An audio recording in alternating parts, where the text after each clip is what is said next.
My wife left early in the other car, got home.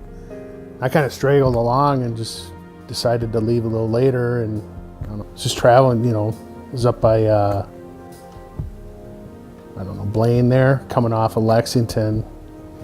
I don't know, hit the freeway, just doing 65 and no worries in the world. I had just got in the car about 6 days before.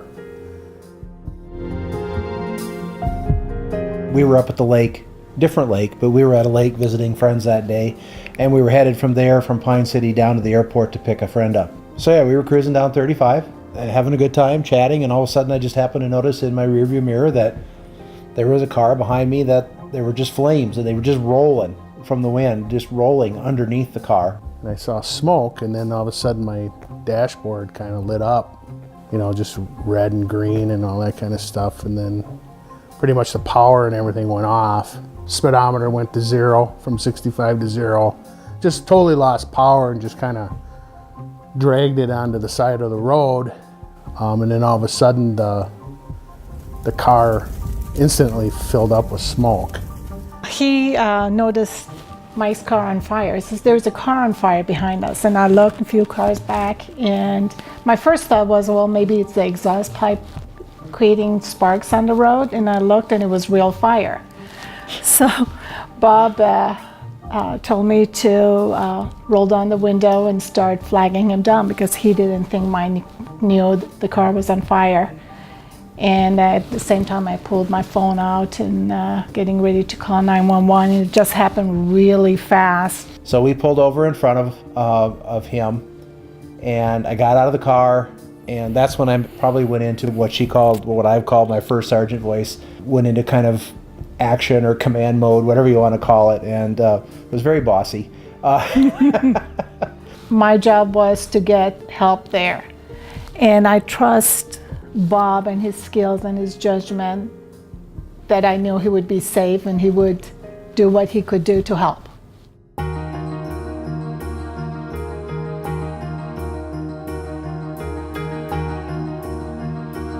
We were given a report of a vehicle that was fully engulfed on fire on southbound 35W at about County Road E2. And our response was coming from a ways away. The closest car was myself, and I was at about 694 and East River Road. So that's a good amount of ground to have to cover before we get there. I kind of first started holding my breath. That was the first thing I thought, you know, I better do that. Didn't want to breathe any of that stuff in. It seemed like it was slow, but I think it went faster than it.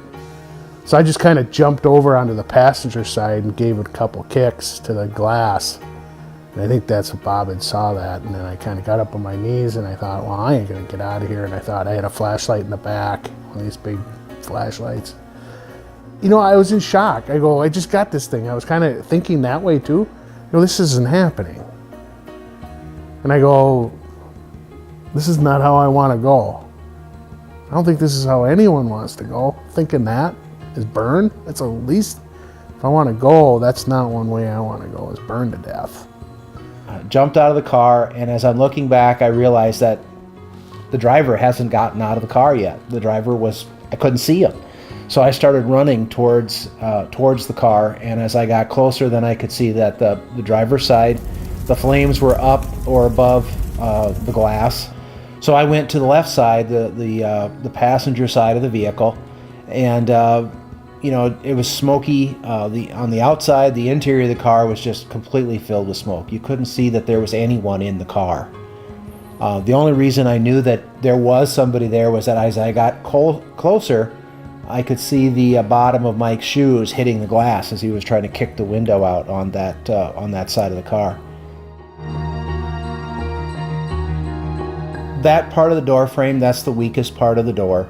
Structurally, the door and the glass together are relatively, I mean, those are the weakest points. The tough part was getting my fingers in behind it. And I still don't know how I did it, but the goal was to try to twist it enough to get the glass to pop. I heard the glass crack. Bob, you know, snapping that, and then I just shot out, and he pulled me out. We fell in the ditch. Along the way, we were notified that people had been removed from the vehicle, and at that point, we were almost at the scene. By the time we arrived on scene, the vehicle was completely engulfed in flames. A very prominent fire.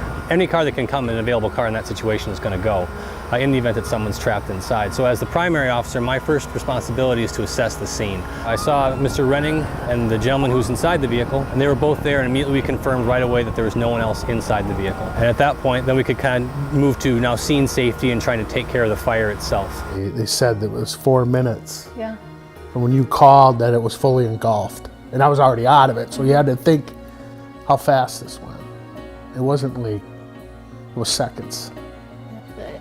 Every second counted. Yeah. Every second counted. One thing you need to remember is if there is a vehicle fire, you can assume that the electrical system is going to be one of the first things that's affected by it.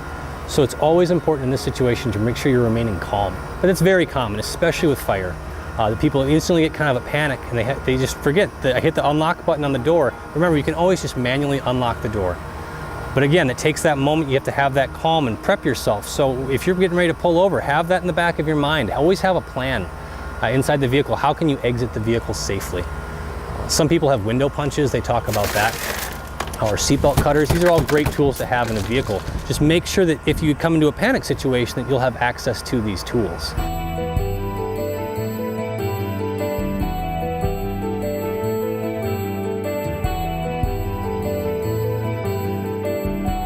Yeah, we came over for Bob's birthday. That was fun. Got to meet Ossie's brother. He had a lot of stories. Yeah, a lot of people, a lot of Bob's family, his kids. We have the same kind of weird, twisted sense of humor.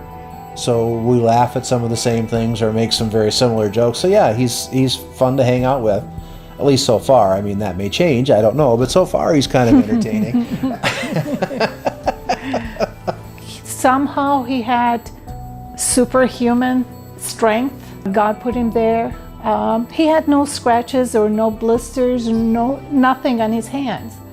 And just being able to bend a car frame the way he did, not everyone can say they can do that. Yeah, I know Bob's being, humble, but and I've said this, I consider him a hero.